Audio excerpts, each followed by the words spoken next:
Can you tell I love music? And you know what? I genuinely love people. And as a travel journalist, I've had the amazing opportunity to travel more than 3 million miles and explore 132 countries. Yep, I'm pretty much the United Nations here. But I have to tell you, there is one country that really grabs at the heart. I traveled to this country in the mountains of the Himalayas, and I have never met a more benevolent, kind, humble people, not only because the kindness they give to one another, but it leaves an indelible mark on every visitor that enters, because the people, like their king, believes that being kind and serving one another is the right thing to do. So, without further ado, for those of you who have yet to set foot on this beautiful kingdom, and they always tell me, we are not Shangri-La, Mel. Well, if they are not Shangri-La, it's as close as we're gonna get. Let's roll.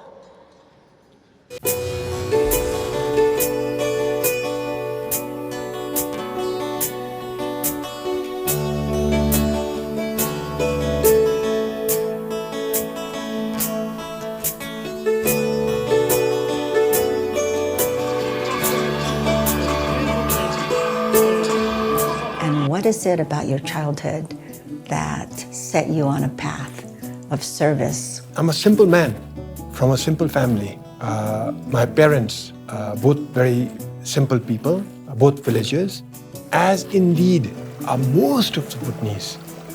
So my parents were also farmers. What took me on a path of public service is simply looking at our parents, how much they serve our country.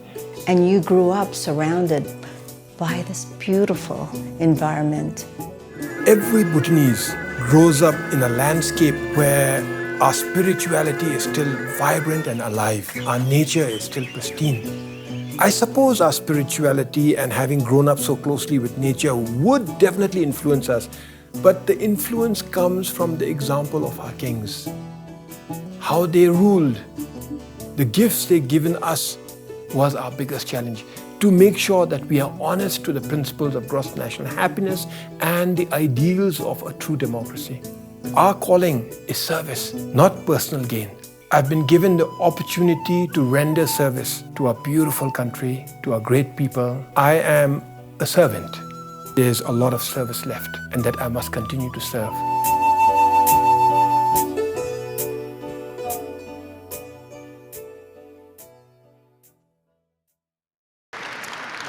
You know, I'm not alone in my attitude and perceptions about Bhutan.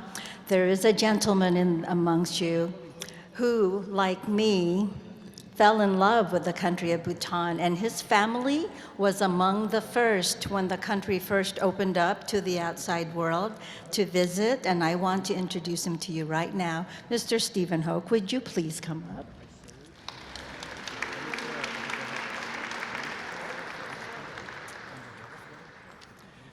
Your Excellencies, distinguished guests, and most of all, Your Majesty, the Queen Mother of Bhutan, and your wonderful family who are here tonight. It's such an honor to be here among so many inspiring leaders and hear these stories. And you haven't seen his outfit yet, but I thought of wearing the national dress tonight, but it's actually quite difficult to put on. So I'm happy to be sporting some Bhutanese textiles to dress up and liven up this black tie tonight. Many of you know that Bhutan in the 1970s coined the term gross national happiness to push back against the notion that all progress should be measured by monetary data. Now today, Bhutan is recognized as one of the few countries in the world that is actually carbon negative. And I would recommend two TED Talks given by our honoree tonight. in which he eloquently describes the commitment and the actions Bhutan has taken to not only maintain its forest cover in the country, but also to protect biodiversity. He does so with passion and also a sense of humor. And so I think you'll hear a bit of that tonight when he comes up and speaks with you. But the challenge is clearly there after you hear him speak, that the rest of us need to do so much more. Our family has enjoyed a 4-generation friendship with the people of Bhutan, dating back to the 1940s. So when we heard that a rising star from Bhutan was going to come to the Harvard Kennedy School about 20 years ago to study, we invited him and his family over to dinner at our house. And this is where I want to tell you one of the secret talents. He's an amazing chef. He came in and took over our whole kitchen. He put on a terrific feast of Bhutanese food, including the famous emadatsi, which is basically a cheese fondue with very hot chilies that he had smuggled in from his own garden in Bhutan. So we think fondly back to those days, which sparked a lifelong friendship. And so it's a terrific honor for me to be here tonight and present this award. I guess, Sarah, you're coming up now, right? I think there's an award here somewhere. But it's a great honor for me to be here with so many Bhutanese friends and to introduce the honoree of the Distinguished Leadership Award, the former Prime Minister of Bhutan, Tshering Tobgay.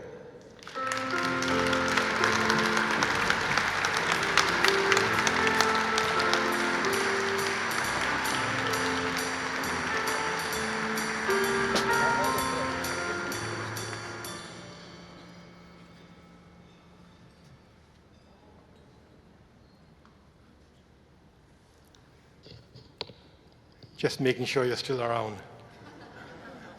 Thank you, Stephen. You're very generous. Mel, thank you also for putting that clip together. I'm quite embarrassed. This is the first time I've seen it.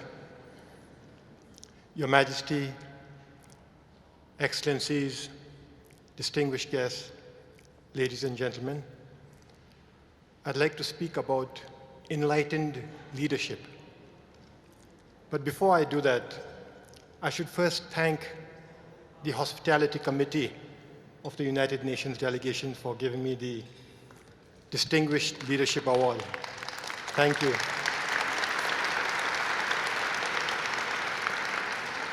Now, how do I say this? I mean, I'm honored and humbled and very, very grateful for this award. But truth be told, I do not deserve this recognition. You see, I'm just a simple public servant who has had the good fortune and the honor of serving under the enlightened leadership of our kings.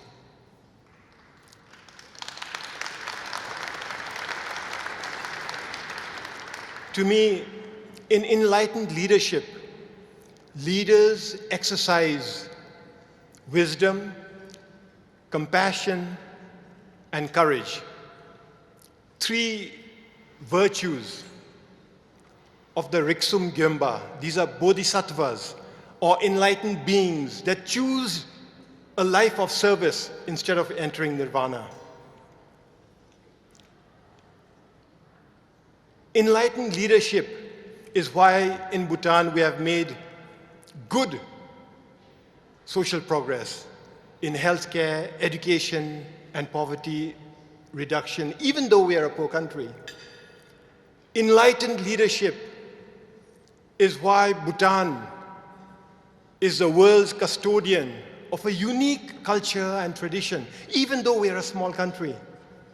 Enlightened leadership is why Bhutan has a flourishing democracy, a democracy that was imposed by a loving king on his reluctant people. Enlightened leadership is why Bhutan is a carbon-negative country, sequestering 3 times more carbon than it emits. In Bhutan, Enlightened leadership is the legacy of our beloved kings. The world needs more enlightened leaders. The world needs leaders with wisdom, leaders who have the wisdom to accept the realities of climate change, that it is an existential threat. The world needs leaders with compassion, who can feel the pain and suffering of the victims of climate change today and those of our tomorrows. The world needs leaders with courage. The courage to do the right, the courage to do what's good, the courage to do what's just, the courage to act now. Tonight, Excellencies, distinguished guests, ladies and gentlemen, we are among leaders from all over the world. I call on you to exercise enlightened leadership. The world, our world, desperately needs you. I would like to respectfully dedicate this award to an epitome of enlightened leadership, His Majesty the King Jigme Khesar Namgyal Wangchuk.